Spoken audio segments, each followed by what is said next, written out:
ರಕ್ಷಿತಾ ನಿಮ್ಮ ಪರವಾಗಿ ನಿಲ್ತಾರೆ. ಅಂದ್ರೆ ಮನೆಯಲ್ಲಿ ರಕ್ಷಿತನ ಸ್ಟಾರ್ಟಿಂಗ್ ನೋಡಿದ್ದ ರಕ್ಷಿತನೇ ಬೇರೆ. ಬಟ್ ಇವಾಗ ತಪ್ಪೆಲ್ಲಾಗತ್ತೋ ಅಥವಾ ಯಾರು ಕುಗ್ಗೋಗ್ತಾರೋ ಅವ್ರ ಪರ ಕನ್ಸನ್ ತೋರಿಸ್ತಾರೆ ರಕ್ಷಿತಾ. ಸೊ ನೀವು ನೋಡಿದ ರಕ್ಷಿತಾ ಯಾವ ತರ?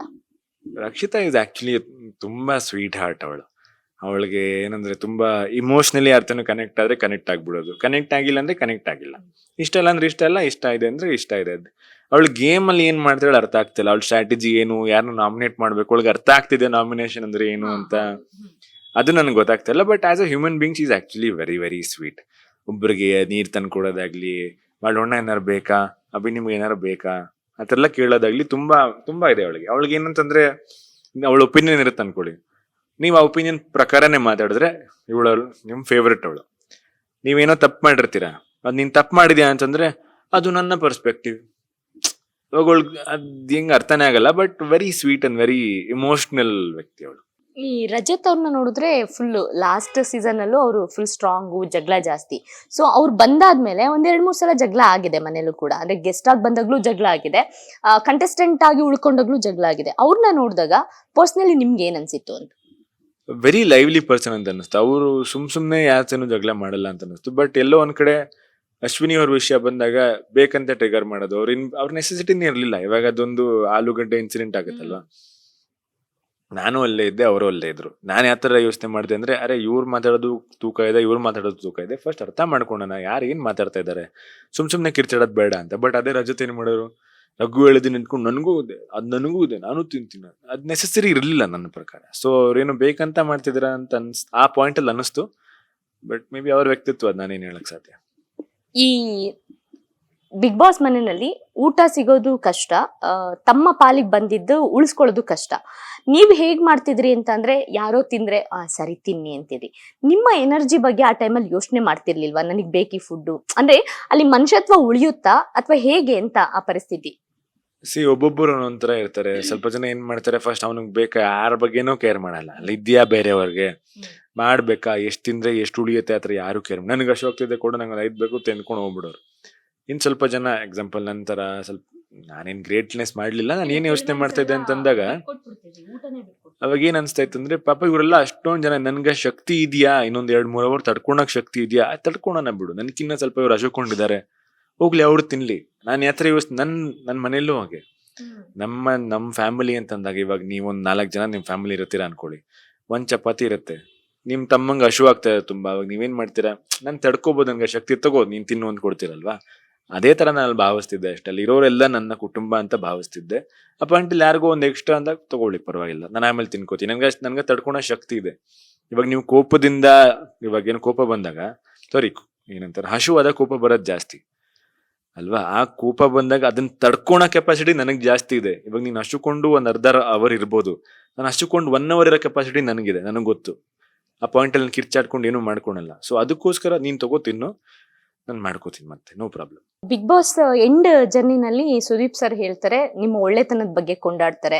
ಅಂಡ್ ನಿಮ್ಮ ಫ್ಯಾಮಿಲಿ ಬಂದಿರುತ್ತೆ, ನಿಮ್ಮಮ್ಮ ಸೋ ಹೆಂಗ್ ತುಂಬಾ ಅಂದ್ರೆ ನಿಮ್ಮ ಅಕ್ಕನೂ ತಂಗಿನೋ ತರ ಫೀಲ್ ಆದ್ರು ನಮಗ್ ನೋಡಿದ ತಕ್ಷಣ. ನಿಮ್ಮ ತಮ್ಮ ಇನ್ನೂ ಆಕ್ಟಿವ್, ಅಂದ್ರೆ ಅವ್ರಿಬ್ರು ನೋಡಿದಾಗ ನೀವು ಅದೇ ತರ ಅಂದ್ರೆ ಮನೇಲೆಲ್ಲ ಫುಲ್ ಆಕ್ಟಿವ್ ಆಗಿರ್ತೀರಾ. ಆಕ್ಟಿವ್ ಅಂದ್ರೆ ಆ ತರ ಅಲ್ಲ, ಅಂದ್ರೆ ಯಾರಾದ್ರೂ ಹೇಳಿದ್ರೆ ತಿರ್ಗಿಸ್ ಹೇಳ ಅಂತದ್ದು. ನಿಮ್ ತಮ್ಮನ್ ನೋಡ್ದಾಗೆ ಒಂಥರ ಬೇರೆ ತರ ಕಾಣಿಸ್ತಾರೆ. ಸೊ ನೀವಲ್ಲದೆ ನಿಮ್ಮ ತಮ್ಮ ಡಾಕ್ಟರ್ ಆಗದೆ ಆಕ್ಟರ್ ಆಗಿದ್ರೆ, ಅವ್ರೇನಾದ್ರು ಬಿಗ್ ಬಾಸ್ ಮನೆಗೆ ಹೋಗಿದ್ರೆ ಕಪ್ ಗೆದ್ಕೊಂಡ್ ಬರ್ತಿದ್ರ ಅಂತ? ಗೊತ್ತಿಲ್ಲ. ಆಮೇಲೆ ಮನೆಗೆ ಹೋದಾಗ ಅಲ್ಲಿ ಹೆಂಗಿರುತ್ತೆ ಅಂದ್ರೆ, ಅವನು ಸ್ವಲ್ಪ ಚಿಕ್ಕ ವಿಷಯಕ್ಕೆ ಜಗಳಾಡೋ ವ್ಯಕ್ತಿ ಅಲ್ಲ, ಬಟ್ ಅವ್ನು ತುಂಬಾ ಕೋಪ ಬರುತ್ತೆ. ನನ್ನಷ್ಟು ಕಾಮ್ ಇಲ್ಲ ಅವನು. ಆಕ್ಚುಲಿ ನಮ್ಮ ಮನೇಲಿ ನನ್ನ ಡೆಡ್ ಆಪೋಸಿಟ್ ತಮ್ಮ. ಯಾಕಂದ್ರೆ ಇರಿಟೇಷನ್ ಆದ್ರೆ ಕಿರ್ಚಾಟ ಜಾಸ್ತಿ ಅವನ್ಗೆ. ನಾನು ಆತರ ಅಲ್ಲ, ಸುಮ್ನೆ ಕಿರ್ಚಾಡ್ಬೇಕು ಆತರ ವ್ಯಕ್ತಿ. ಸೊ ಮೇ ಬಿ ಅವನಿಂದ ಹೋಗಿದ್ರೆ ಇನ್ನೂ ಸ್ವಲ್ಪ ದಿನ ಉಳಿತಾ ಇದ್ದೇನು. ಫೈನಲಿ ಈಗ ಹೊರಗೆ ಬಂದಿದ್ದೀರಾ, ನೆಕ್ಸ್ಟ್ ಬಿಗ್ ಬಾಸ್ ಎಲ್ಲ ಮುಗ್ದಾಗಿದೆ. ನೆಕ್ಸ್ಟ್ ಏನು ಅಂದ್ರೆ, ಈಗ ವಧು ಸೀರಿಯಲ್ ಇಂದ ನಿಮ್ಮನ್ನ ಮಿಸ್ ಮಾಡ್ಕೊಂಡಿದೀವಿ. ವಧು ಸೀರಿಯಲ್ ಒಂದ್ ಎಂಡ್ ಆಗ್ತಿತ್ತು, ನೀವು ವಧುನ ಲವ್ ಮಾಡ್ತಿದ್ರಿ, ಮದ್ವೆ ಆಗ್ತಿದ್ರಿ, ನಾವು ನಿರೀಕ್ಷೆ ಇತ್ತು. ಸೊ ಅದು ಸ್ಟಾಪ್ ಆಗಿದೆ. ವಧು ಸೀರಿಯಲ್ ಬಗ್ಗೆ ಒಂದ್ ಸ್ವಲ್ಪ ಹೇಳೋದಾದ್ರೆ, ಅದು ಏನಕ್ಕೆ ಸ್ಟಾಪ್ ಆಯ್ತು, ನಮ್ಮ ನಿರೀಕ್ಷೆ ಏನಕ್ಕೆ ಸ್ಟಾಪ್ ಆಯ್ತು ಅಂತ? ಅದು ಸ್ಟಾಪ್ ಆಗಿದೆ ಆಕ್ಚುಲಿ ನನಗೂ ಶಾಕ್ ಆಗಿತ್ತು. ಯಾಕಂದ್ರೆ ಇಟ್ ವಾಸ್ ತುಂಬಾ ಚೆನ್ನಾಗಿತ್ತು, ಸ್ಟೋರಿನೂ ತುಂಬಾ ಚೆನ್ನಾಗಿತ್ತು. ನಾವೆಲ್ಲ ನಮ್ ಟೀಮ್ ತುಂಬಾ ಒಳ್ಳೆ ಫ್ಯಾಮಿಲಿ ತರ ಬಾಂಡ್ ಆಗಿದ್ವಿ. ಅಲ್ಲಿ ಕೋ ಆರ್ಟಿಸ್ಟ್ ಆಗ್ಲಿ, ನಮ್ಮ ಪ್ರೊಡ್ಯೂಸರ್ಸ್, ಡೈರೆಕ್ಟರ್ಸ್ ಒಂಥರ ಲಿಟರ್ಲಿ ಸೆಟ್ಗೆ ಹೋಗ್ತಾ ಇದೀವಿ ಅನ್ನಿಸ್ತಲ್ಲ, ಯಾವುದೋ ಒಂದು ಫ್ಯಾಮಿಲಿ ಇವೆಂಟ್ಗೆ ಹೋಗ್ತಾ ಇದೀವಿ ಅಂತ ಅನ್ಸುತ್ತೆ. ಖುಷಿ ಆಗ್ತಾ ಇತ್ತು. ಬಟ್ ಕೇಳಿದಾಗ ಮುಗಿತದೆ ಅಂತಂದಾಗ ಎಲ್ರಿಗೂ ಬೇಜಾರಾಯ್ತು. ಆಮೇಲೆ ಯಾಕೆ ಅಂತ ನಾನು ಕೇಳಕ್ಕೂ ಆಗಲ್ಲ, ಯಾಕಂದ್ರೆ ಇವಾಗ I am just an employee ಇದೆ. ಇವಾಗ ಬಾಸ್ಗಳ ಮಧ್ಯೆ ಏನೋ ಪ್ರಾಬ್ಲಮ್ ಆಯ್ತು ಏನೋ ಆಗಿದೆ ಅಂದಾಗ ನಾನು ಹೋಗ್ಬಿಟ್ಟು ಬಾಸ್ ಏನಕ್ಕೆ ರೀ ನಮ್ ತೆಗೆದ್ರಿ ಅಂತ ಯಾರ್ದಾರು ಕೇಳಕ್ಕಾಗತ್ತಾ? ನಮ್ ಕೈಯಲ್ಲಿ ಏನಿದೆ, ಇವಾಗ ಕಂಪನಿಯಿಂದ ನಾವು ಕ್ಲೋಸ್ ಮಾಡ್ತೀವಿ, ನಿಮ್ಗೆ ತೆಗಿತಾ ಇದೀವಿ ಅಂದಾಗ ಹೌದಾ ಓಕೆ ಅಂತಾನೆ ಹೇಳಕ್ ಸಾಧ್ಯ ನಾವು. ನನಗೆ ಗೊತ್ತಿರೋದು ಅಷ್ಟೇ, ಅವ್ರ ಮೇಲ್ಗಡೆ ಏನೇನ್ ನಡೀತು ಐ ಡೋಂಟ್ ನೋ.